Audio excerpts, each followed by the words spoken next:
Shalom, and welcome to Set Apart Souls, Walking with Yahuah, Episode 1. Hit that like and subscribe button. I'm your host, Georgie, and if you're joining us for the first time, you've probably felt that same little tug I did, that feeling that there's a deeper, truer layer to faith than what the mainstream teaches.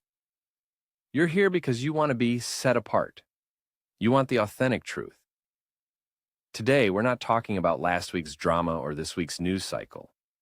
We're going right to the source, asking the most foundational, non-negotiable question. Who exactly is Yahuah? So now, let's talk about the name that vanished. Look, for centuries, the Creator's name has been hidden in plain sight. We've been handed substitute titles like God or the Lord, or ever worse, Jesus Christ. But if you go back to the original Hebrew scriptures, you find 4 specific letters, the 4 most powerful consonants in history. YHWH. Scholars call this the Tetragrammaton. Here's the shocker. This name, YHWH, appears over 6,000 times in the Bible. It was everywhere at one point. So, what happened? Why did it vanish? According to the sacred name movement, the path we follow, historical gatekeepers chose to replace YHWH with the Lord in most English Bibles. This substitution, we believe, wasn't just a translation choice. It was a deliberate obfuscation that hid the true, sacred identity of the Creator. The name was literally silenced. That's why I am here. Our mission is to restore it throughout the planet. So, if the name is Yahuah, Y-A-H-U-A-H, what does that name actually mean? This name isn't just a title. It's a declaration of existence itself. The Hebrew root of Yahuah means, simply put, He exists, or the Self-Existent One. Yahuah is the ultimate source, the sovereign of hosts. He wasn't created. He is. He is the ultimate authority. If you look at the narratives of Scripture, like the one we studied about Noah and the flood, Yahuah's identity is revealed in 2 incredible ways. 1, righteous judgment. As the absolute sovereign, He has the authority to execute righteous judgment on a corrupt world. There's no appeal against His ruling. 2, abundant mercy and covenant. Simultaneously, He displays boundless mercy by preserving Noah and establishing a promise, a covenant with humanity.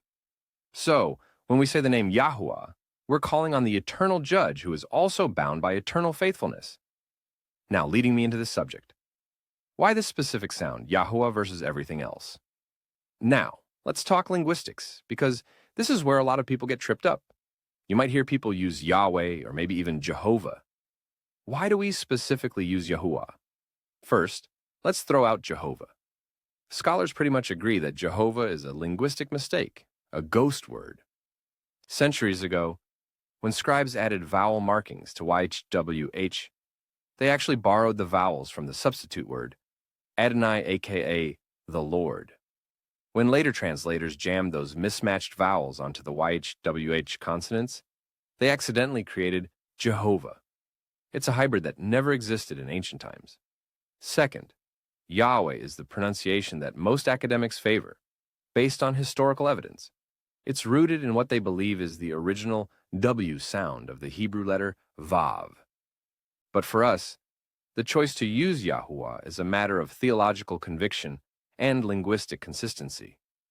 We believe the sound must align with the short form of the name found in other Hebrew names. Like in the tribe Yahudah, Judah. We interpret the Vav differently, giving it the U or U sound, Yahuah. Proponents argue that Yahuah sounds more reverent and delightful than other vocalizations. For us, it's about restoring the purity of the name that was lost, believing that this specific vibration and sound is the one demanded by the heart of the set-apart life. Yahuah's identity changes everything, and for sure, the beautiful name Yahuah is the foundation of our entire lifestyle as set-apart souls. His identity dictates everything we do. Because Yahuah is the self-existent, absolute sovereign. We absolutely reject the traditional idea of the Trinity. On this side of town, ha ha ha. We see Yahuah as the singular, supreme Elohim, aka God and the Father. Now let's examine the Son's name. This clarity extends to the Messiah. We call him Yahushua HaMashiach. This name isn't random. It literally means Yahuah is salvation. By putting the Father's name, Yah, right into the Son's name, Yahusha, it shows the inseparable yet subordinate relationship. The Father is the ultimate source, and the Son is the vehicle of that salvation. Now here comes the good stuff, the everlasting binding covenant. If Yahuah is unchanging, then his covenant is unchanging. In the words of Donald Trump, this is huge. It means that walking with Yahuah requires us to live by his commands, the Torah or the law, including keeping the seventh-day Sabbath and the biblical feast days. For us, obedience isn't a suggestion. It's a necessary reflection of our allegiance to the sovereign Yahuah. So, my beautiful people, in conclusion, who is Yahuah, you ask? He is the self-existent, eternally righteous, and sovereign creator. And for us, the specific name Yahuah is our declaration of faith. It's the banner we set up, affirming that we are seeking the original truth, rejecting lies, man-made traditions, and fully committing ourselves to the unchanging covenant of the Most High. It's not just a debate over vowels, it's a commitment to allegiance. Look, guys and gals, when you call on Yahuah, you are stepping onto the path of being a truly set-apart soul. Next time I will dive into what that commitment truly looks like. Why do we keep the Sabbath, and why does it feel so different from Sunday worship? Until then, keep testing everything against the Father's word. Shalom.